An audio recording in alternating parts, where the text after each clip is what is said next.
கர்த்தர் விடுத நாளுக்காய் கர்த்தரை நான் நன்றியோடு துதிக்கிறேன், ஸ்தோத்தரிக்கிறேன். நம்ம கொண்டு என்ன செய்யணும்னு சொல்லி ஆண்டவர் அழைச்சிருக்காரோ அதை பூரா செய்து முடிக்காமல் நம்மளை வந்து கைவிடுறது ஆண்டவர் கிடையாது. அதை பற்றி தான் இன்றைக்கி ஒரு தேவ ஊழியரை பற்றி நம்ம படிக்க போகிறோம் வசனத்தின் மூலமாக. ஆண்டவர் எப்படி நடத்தினார், எப்படி அவர் வந்து கீழ்ப்படிஞ்சு நடந்து சென்றார்னு சொல்லி நம்ம படிக்கும்போது அந்த அவருடைய வாழ்க்கை சரிதையை படிக்கும்போதே நம்முடைய வாழ்க்கையில் அது நடக்கணும், நாமளும் அது மாதிரி இருக்கணும்னு சொல்லி நம்ம அர்ப்பணித்து ஜெபிக்கணும். அதுதான் வெறுமையாக கேட்டுட்டு அப்படியே போகக்கூடாது. நம்ம அர்ப்பணித்து ஜெபிக்கிறதுக்கு தான் நம்ம இந்த வசனங்கள்லாம் தியானித்து இந்த மாதிரி சம்பவத்தெல்லாம் தியானிக்கும். அதை செய்து நம்ம ஆசீர்வாதத்தை பெறுவோம். ஜெயிப்போம். நல்ல தகவனே நன்றி செலுத்துகிற சுவாமி. இந்த தேவ மனிதன் மூலமாக எங்களுக்கு கற்றுத்தர வேண்டியதை கற்றுந்து வழிநடத்தமாக ஜெபிக்கிற சுவாமி. வாசனத்தின் மூலமாய் அவர்களெல்லாம் செய்து முடித்தது போல் நாங்கள் செய்து முடிக்கத்தக்கதாய் எங்களை அழைத்த அழைப்புக்கு நாங்கள் முழுதுமாய் ஆண்டவர் அர்ப்பணித்து ஜெபிக்கிற பிள்ளைகளாய் ஓடுகிற பிள்ளைகளாய் காணப்பட கிருபை செய்யுங்க சுவாமி. அப்படிப்பட்ட பேலனை தந்து வழிநடத்தமாக ஜெபிக்கிறோம். அப்படிப்பட்ட கிருபையை தரணுமா ஜெபிக்கிறோம். அப்படிப்பட்ட வல்லமையினால் கரத்தினால் தாங்கி வழிநடத்த வேணுமா இந்த நாட்களை அர்ப்பணிக்கிற சுவாமி.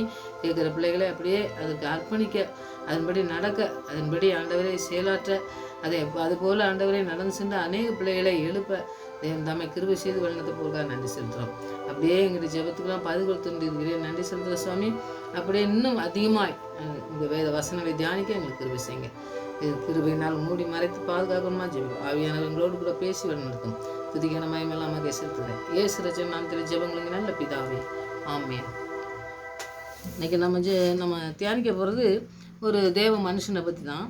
கிருபை ஆண்டவர்கிட்ட பெற்றுக்கொண்டு அவர் எப்படிப்பட்ட ஒரு பெரிய காரியத்தை ஆண்டவர் செய்யறதுக்கு அவருக்கு தீர்மானிச்சிருந்தாருன்னு சொல்லி அதில் நடந்து சென்றாரோ அதுபோல் நாமளும் நடந்து செல்லணுங்கிறதுக்காண்டி இந்த மனுஷனை பற்றி தான் நம்ம படிக்க போகிறோம். ஆண்ட்ரூ புல்லருங்க ஒரு தேவ மனிதன் எல்லாருக்குமே தெரியும். ஏன்னா நல்ல ஊழியம் பண்ணுறவங்க, நிறைய ஊழியம் பண்ணுறவங்கள பற்றி நீங்கள் மிஷினரிகளை பற்றி நிறையா படிங்கன்னு நான் யாருக்குமே சொல்லுவேன். அது மாதிரி மிஷினரிகள் கதைகள்லாம் நம்ம படிக்கும்போது பார்த்திங்கன்னா நம்முடைய வாழ்க்கையில் நாம் எப்படி வாழ்ந்தோம் அப்படிங்கிற நம்முடைய குறைகளை நிறைவாக்கக்கூடிய காரியங்கள் நம்ம செய்து ஆண்டவருக்குன்னு நம்ம செயலாற்றி வாழ முடியும். அதுக்காக தான் அந்த மாதிரி மிஷினரிகள் கதைகள்லாம் நிறைய வாங்கி சரித்திர புஸ்தகங்கள்லாம் இருக்கும் பார்த்திங்களா, அவங்க சரித்திரத்தை வாங்கி நீங்கள் நிறைய படிங்க. அது மூலமாக நிறைய ஆண்டவருடைய ஆசீர்வாதத்தை நம்ம சுதந்திரிக்க முடியும். அவர் அந்த தேவ மனுஷன் வாழ்ந்த வாழ்க்கை நமக்கு ஒரு முன்மாதிரியாக இருக்குது. இதை படிக்கும்போதே நம்முடைய வாழ்க்கை எப்படி இருக்குது, இவர் வாழ்க்கை எப்படி இருந்திருக்குது, நம்ம இது மாதிரி வாழணுமே அப்படின்னு நீங்கள் கண்டிப்பாக அர்ப்பணிக்கிற ஒரு ஆவியானவர் இந்த நாட்களில் செயலாற்றுவார், நம்மளை வழி நடத்துவார்னு சொல்லி நான் விசுவாசத்தோடு தான் இந்த நாட்களில் நம்ம இதை தியானிக்க போகிறோம். இவர் பிறந்த இடம் கேம்பிரிட்ஜ் இங்கே உள்ள ஊரில் உக்கன் அப்படிங்கிற இடத்துல அவர் பிறந்தார். 1754 பிப்ரவரி 5ஆம் நாள் பிறந்தவர். அந்த நாட்களில் பிறந்து வளர்ந்து எப்படி இருந்தாருன்னு பாருங்கள். இந்த நாட்களில் இருக்க வசதிகள்லாம் எதுவுமே இல்லாதப்போ அவங்க எப்படி கஷ்டப்பட்டு அவங்க வாழ்க்கையில் எப்படி மிஷினரியாக மாறி அவங்க வாழ்க்கையில் இருந்தாங்கிறத நம்ம தியானிக்கலாம். ஆவிக்குரிய காரியங்கள்லாம் ஆழமாக அவர் அறிஞ்சு நம்ம நல்லா நமக்கு ஒரு வாஞ்சை வேணும். ஆண்டவருடைய வார்த்தையை தியானிக்கணுன்னாக்கி அதில் ஒரு வாஞ்சை இருந்தால் தான் ஆழமாக புரிஞ்சுக்கணும் அப்படின்னு சொல்லி நம்ம தியானிக்கும் பொழுது தான் ஆண்டவர் நமக்கு அதை கற்றுத் தருவார். அப்படி அவருக்கு ஒரு விருப்பம் இருந்ததுக்கு ஆழமாக அறிய அவருக்கு விருப்பம் இருந்திருக்குது.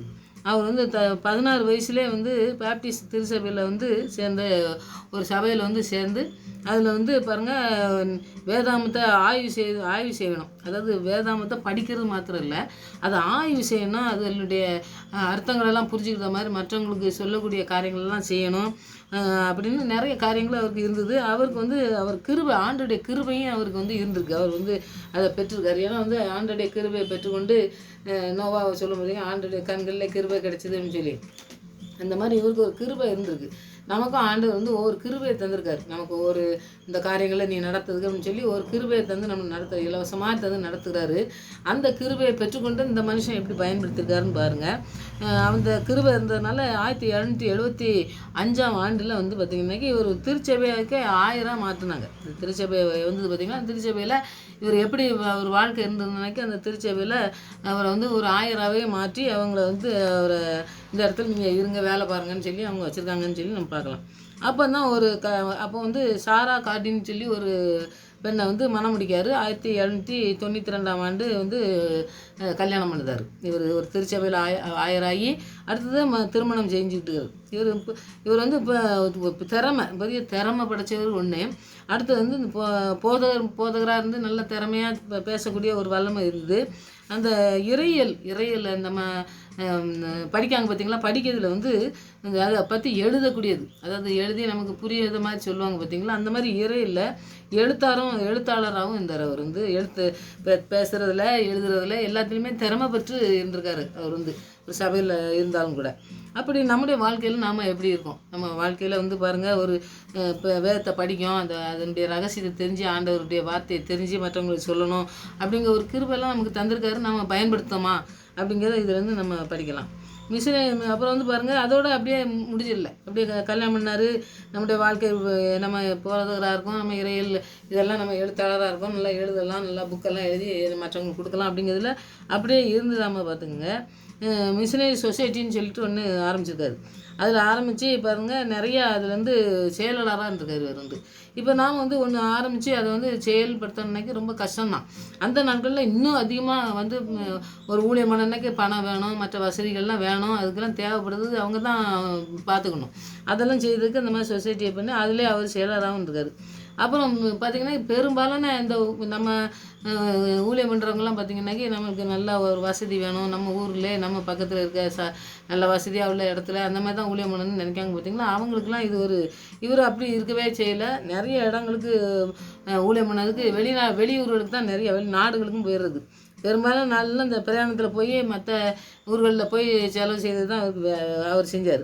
1998 1813 வரையும் பார்த்திங்கன்னா 5 நீண்ட பயணம், அதாவது நீண்ட காலமாக பயணம் செய்வாங்க பார்த்திங்களா. அந்த மாதிரி அவர் வந்து ஒரு பெரிய இப்போ எப்படியாவது இந்த ஊழியத்தை வந்து நம்ம பெரிய அளவில் நம்ம செய்யணும், ஆண்டவர் ஊழியத்தை நமக்கு கொடுத்துருக்க அந்த தாளந்தை வந்து நம்ம பயன்படுத்தணும், அந்த கிருபையை அப்படின்னு சொல்லி நாடாக போய் அர்ப்பணி அந்த வேலை செய்கிறதுக்கு நிதி திரட்டுறது.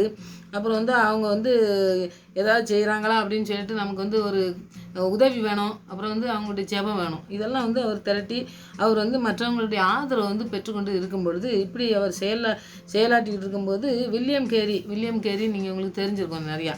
அவர் வந்து அதிகமாக இவருடைய இந்த பேசுகிறது, மற்ற இவருடைய வாழ்க்கை பெற்ற நாடுகளுக்கெல்லாம் போய் இந்த மாதிரி அவருடைய அந்த புத்தகங்கள் இருக்கார். அப்புறம் அவர் பேசுகிற பேச்சு, அந்த இதெல்லாம் பார்த்து பாருங்கள். இவர் வந்து இந்த கேரி வந்து அவர் சொல்கிற இந்த சாதனைகள், அது ஒரு சாதனையாக நம்ம நடத்தணும், இவர் சொல்கிற காரியம் இவ்வளோ இருக்குது அருள்பணி அப்படின்னு சொல்லிட்டு அவர் வந்து நிறைய சாதனை பண்ணணும்னு சொல்லி அர்ப்பணிச்சாராம். அதுக்கு முக்கிய காரணமே இந்த பில்லர் செய்கிற ஒரு காரியத்தை பார்த்து தான் முழு காரணமாக இருந்தாருன்னு சொல்லி போட்டிருக்கு. எப்போனா அவங்களுடைய வாழ்க்கை சரித்திரம் பாருங்கள் எப்படி இருக்குன்னு. ஒரு மனுஷனை கொண்டு இன்னொரு மனுஷன் வந்து அதுக்கு முன்மாதிரியாக இருக்கணும்னு சொல்லி அர்ப்பணித்து ஓடுறது இருக்குது. சுமார் 20 ஆண்டு அர்ப்பணி சேவையில் இருந்து இவர் இந்தியாவில் சுவிசேஷம் பரவுவதற்கு அந்த இடத்துல வந்து இவர் செய்தியெல்லாம் கேட்டு இந்தியாவில் வந்து அவர் வந்து நிறையா 20 வருஷம் வந்து இந்த ஊழியத்தை பண்ணாருன்னு சொல்லி நம்ம பார்க்கலாம். இங்கே வந்து அவர் ஊழியம் பண்ணது ஒன்று அப்படியே பாருங்கள், நம்ம ஒரு சபையை கட்டிட்டோம், அப்படி இந்த இதில் நிறைய வளர்ந்துட்டோங்க, நம்ம வளர்த்துட்டோம் அப்படின்லாம் அப்படியே உட்காரல. 700 பேர் ஞானஸ்தானம் பெற்றாங்களா அன்றைக்கி. வந்து அவர் வந்து ஒரு சபையை உருவாக்கி அந்த சுவிசேஷத்தை சொல்லும் பொழுது 700 பேர் ஞானஸ்தானம் பெற்றாங்களாம். அப்புறம் வந்து பிள்ளைங்கள்லாம் படிக்கிறதுக்கு இந்த நாட்கள்லாம் நீங்கள் பார்த்தீங்கன்னா படிப்பறிவு நிறையா எதுலேயுமே ஒரு வசதி இல்லாத நாட்களில் இவருக்கு அந்த ஒரு தாகம் இருந்திருக்குது. 10,000 குழந்தைகள் படிக்கக்கூடிய ஒரு பள்ளிக்கூடத்தை வந்து படிப்பறிவு பெறதுக்கு அவருக்கு வந்து உதவி செஞ்சாங்கன்னு சொல்லி நம்ம பார்க்கலாம். அப்போ இவர் வந்து ஒரு மனுஷனுடைய செய்தியை கேட்டு எப்படி வந்திருக்காருன்னா அதோடு இல்லைங்க, 27 மொழியில், இந்திய மொழியில் வேதாமத்தை வந்து மொழிபெயர்த்துருக்காரு. இப்போ வந்து பாருங்கள், இவ்வளோ காரியமும் ஒரு மனுஷனுடைய செய்தியை கேட்டு. அப்போ நம்முடைய வாழ்க்கையெல்லாம் எப்படி இருக்குது?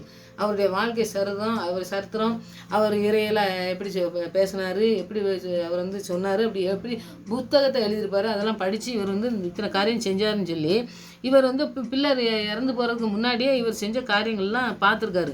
இவரெல்லாம் இப்படி இந்திய மொழியிலலாம் இப்படி பண்ணியிருக்காருன்னு சொல்லி இதை ஒரு லெட்டராக எழுதியிருக்காருன்னு சொல்லி நம்ம பார்க்கலாம். அவர் வந்து பில்லர் வந்து லெட்டராக எழுதி இவருக்கு அனுப்பியிருக்காரு வில்லியம் கேரிக்கு.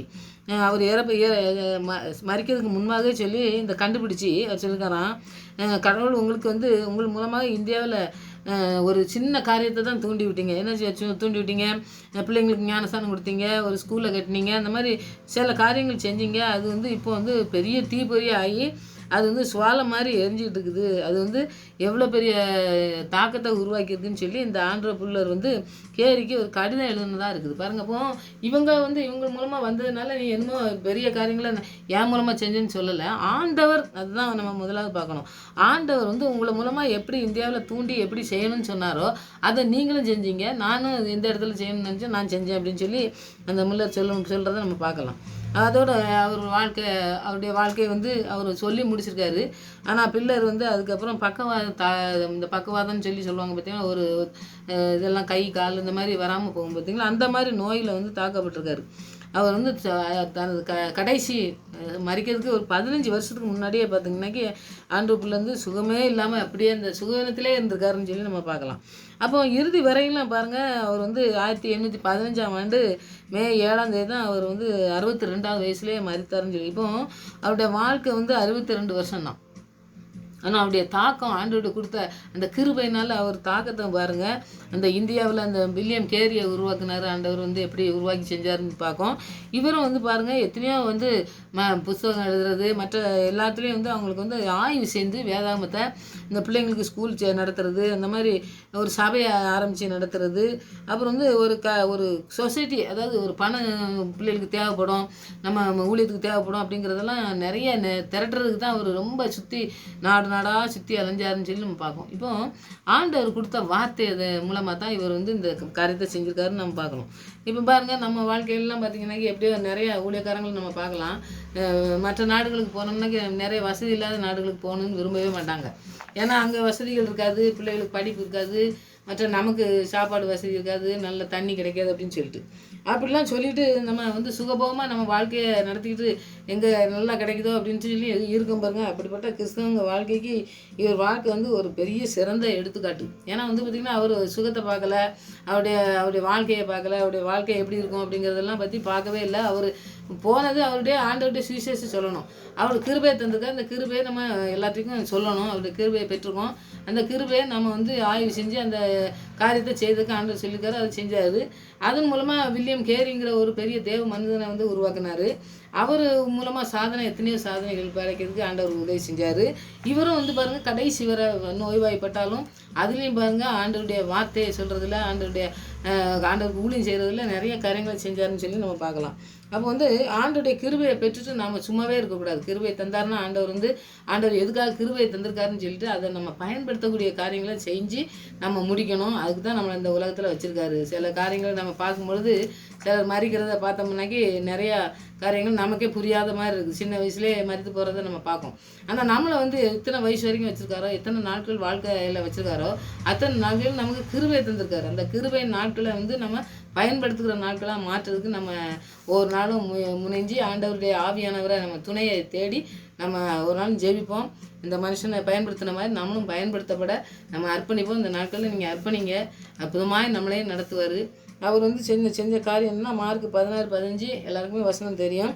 இயேசு அவர்களை நோக்கி நீங்கள் உலகமெங்கும் போய் சர்வ சிருஷ்டிக்கும் சுவிசேஷத்தை பிரசங்கிங்கள் என்றார். சுவிசேஷத்தை பிரசங்கின்னு சொல்கிறது தான் ஆண்டவருடைய வார்த்தையை சொல்லுங்கன்னு சொல்கிறாரு. அந்த வார்த்தையை சொல்லும்பொழுது எத்தனை கஷ்டம் வந்திருக்குன்னு பாருங்கள். எத்தனை புஸ்தகம் எழுதணுன்னாக்கி அதுக்கு பணம் வேணும், ஊழியம் பண்ணணுன்னா பணம் வேணும், ஸ்கூல் வைக்கணும்னா பணம் வேணும், இந்த பணத்துக்கும் அவங்க பண்ணணும். ஊழியம் பண்ணுறதுக்கு எங்கே போய் எப்படி அதை வந்து நம்ம நடத்தணுங்கிறது ஆண்டவர் தான் நடத்தணும். ஆண்டவர் கிருபை தந்தால் தான் நம்ம அதை நடத்த முடியும். நம்மளுடைய சொந்த பலத்தில் போனோம்னாக்கி ஊழியம் செய்யவே முடியாது. ஊழியம் செஞ்சாலும் சரி, ஸ்கூல் ஆரம்பித்தாலும் சரி, எது செஞ்சாலும் சரி, ஆண்டவர் நமக்கு என்ன கிருபை தந்திருக்காரோ இவருக்கு கிருபை தந்தது வாழ்க்கை சரித்திரத்தில் என்னென்னா சுவிசேஷத்தை எல்லா பக்கமும் பரப்புனார். ஸ்கூல் கட்டுறதுக்கு அவர் பயன்படுத்தினார். பணங்கள் நிறையா சேமித்து கொடுத்தாரு, அதெல்லாம் செஞ்சார். அந்த மாதிரி காரியங்களை செய்கிறதுக்கு நமக்கு என்ன கிருபை தந்திருக்காரோ அதை நம்ம செய்யும் பொழுது ஆண்டவர் பெரிய காரியங்கள் நம்மளை கொண்டும் செய்வார். முக்கியமாக ஆண்டவர் சொல்றது பிரசங்கிங்க, சுவிசேஷத்தை பிரசங்கிங்க, உலகமெங்கும் போங்க அப்படிங்கிறாரு. அந்த காரியத்தை செய்யறதுக்கு நம்ம இன்றைக்கி அர்ப்பணிப்போம். நம்முடைய வாழ்க்கையில் என்ன குறை இருந்தாலும் சரி, ஆண்டவரே நீங்கள் ஆவியானவர் எங்களுக்கு என்ன திட்டம் வச்சுருக்கீங்க, எங்கே போகிறதுக்கு திட்டம் வச்சுருக்கீங்க, அவர் கூட இருந்தாலும் நமக்கு ஒன்றும் பயமே கிடையாது. எங்கே கொண்டு போனாலும் அவர் நடத்துறதுக்கு வல்லமுள்ள தேவனாக இருக்கார். அதனால் ஒரு நாள் கைவிட மாட்டார். அதனால் நம்ம அர்ப்பணித்து ஜெயிப்போம். இந்த நாளில் ஆண்டவர் பெரிய காரியங்கள் நம்முடைய வாழ்க்கையிலையும் செய்ய நம்ம பிள்ளைகளெல்லாம் அர்ப்பணிப்போம். ஆசீர்வாதமாக நடத்துறதுக்கு ஒவ்வொருவரும் ஒவ்வொரு காரியங்கள் ஆண்டவர் வச்சுருக்காரு. அதை நீங்கள் செய்யுங்கன்னு சொல்லி நம்ம பிள்ளைகளுக்கும் சொல்லணும், மற்ற பிள்ளைகளுக்கும் சொல்லணும். அதை சொல்லி நம்ம ஜெபிக்கும் பொழுது ஆண்டவர் பெரிய காரியங்களை செய்வார். இந்த நாட்களில் நம்ம அந்த முடிவை எடுத்து இந்த சுவிசேஷத்தை சொல்கிறதுக்கு ஆண்டவர் என்ன காரியங்களில் நம்மளை நடத்துறதுக்கு சித்தம் வச்சுருக்காரோ அதை நம்ம அர்ப்பணித்து ஜெயிப்போம். ஆண்டவர் பெரிய காரியங்களை செய்வதை நம்ம கண்ணால் பார்த்து ஆண்டவரை துதிக்க நாட்கள்லாம் அந்த நாட்கள் மாறும். அப்படி செய்வோம். ஆண்டவர் பெரிய காரியங்களை செய்வார். ஆமென்.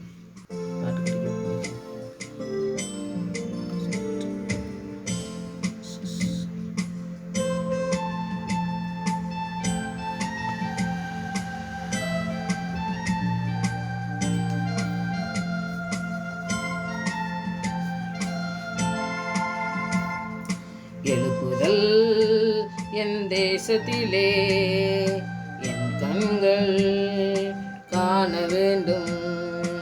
எழுப்புதல் என் இந்தியாவில் என் கண்கள் காண வேண்டும். தேவா கதறுகிறே என் தேசத்தின் மேல் மனமிறங்கும். தேவா கதறுகிறே என் தேசத்தின் மேல் மனம் இறங்கும்.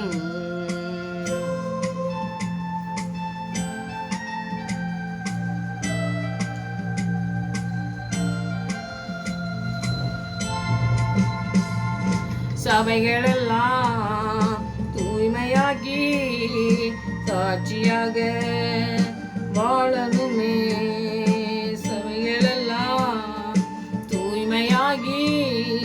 சாட்சியாக வாழணுமே. தேவா கதறுகிறே என் தேசத்தின் மேல் மனம் இறங்கும். தேவா கதறுகிறே என் தேசத்தின் மேல் மனம் இறங்கும்.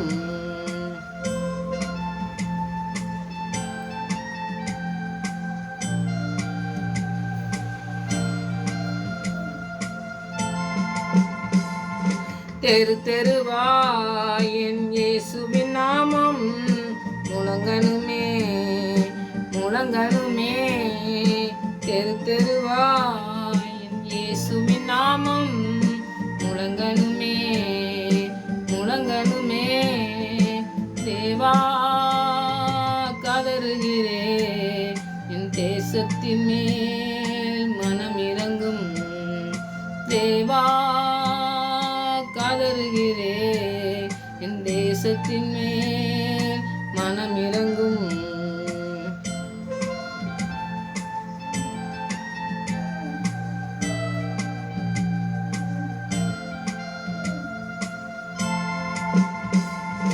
கோடி மக்கள் சிலுவையை தேடி ஓடி வந்து சுகம் பெறணும்.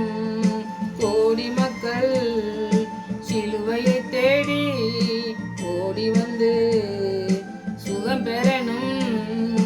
தேவா கதறுகிறே என் தேசத்தின் மேல் மனம் இறங்கும். தேவா கதறுகிறே தேசத்தின் மேல் மனம் இறங்கும். எழுப்புதல் என் தேசத்திலே என் கண்கள் காண வேண்டும். எழுப்புதல் என் இந்தியாவில் என் கண்கள் காண வேண்டும்.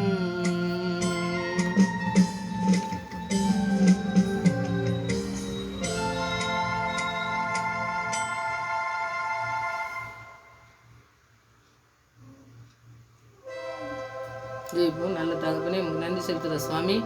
நீர் ஒவ்வொரு நாளும் எங்களை நடத்தி செல்கிற பாதைகளுக்காக நன்றி செலுத்துகிற சுவாமி. உலகமெங்கும் போய் சர்வ சிருஷ்டியும் சுவிசேஷத்தை அறிவிங்க என்று சொன்ன அந்த வார்த்தையின்படி கிருபை தந்து எங்களை நடத்துகிறேன் நன்றி செலுத்துகிற சுவாமி. இந்த தேவ மனிதன் கொடுத்த கிருபையை இந்த மனிதன் எப்படி பயன்படுத்தினாரோ அதுபோல் நாங்கள் பயன்படுத்துகிற நாட்களாய் மாற கிருபை செய்யுங்க சுவாமி. அதன் மூலம் ஆண்டவரே அநேக பிள்ளைகள் எழும்பத்தக்கதாய் கிருபை செய்யுங்க. நன்றி செலுத்துகிற சுவாமி. உம்முடைய வாழ்க்கையில் ஆண்டவரே எங்களுடைய வாழ்க்கையை முழுவதுமாக உம்முடைய கருத்தில் அர்ப்பணிக்கும் பொழுது அற்புதமாக நடத்துகிற தேவன் என்று அறிந்து கொள்ள கிருபை செய்யுங்க. எழுப்புதல் எங்கள் தேசத்திலே ஆண்டவரே பரவட்டும் சுவாமி. உடைய வேத வசனங்கள் மூலமாய் ஆண்டவர்கள் ரட்சிப்புகளே ஆண்டவரை கண்டுகொள்ளவும் அதிகமாய் அவர்களை ஆண்டவரை தேற்றப்படவும் அவளை நீங்கள் ஆண்டவரை வழிநடத்தத்தக்கதாக ஜெபிக்கிற சுவாமி. எங்களை முற்றிலுமாய் அர்ப்பணிக்கும் பொழுது நீங்கள் அற்புதமாய் நடத்துகிற தேவன் என்று அநேக கண்கள் கண்டுகொள்ளத்தக்கதாக இந்த நாட்கள் வழிநடத்தப்பட கிருபை செய்யுங்க. சுவிசேஷம் எங்கும் பரவணும் சுவாமி.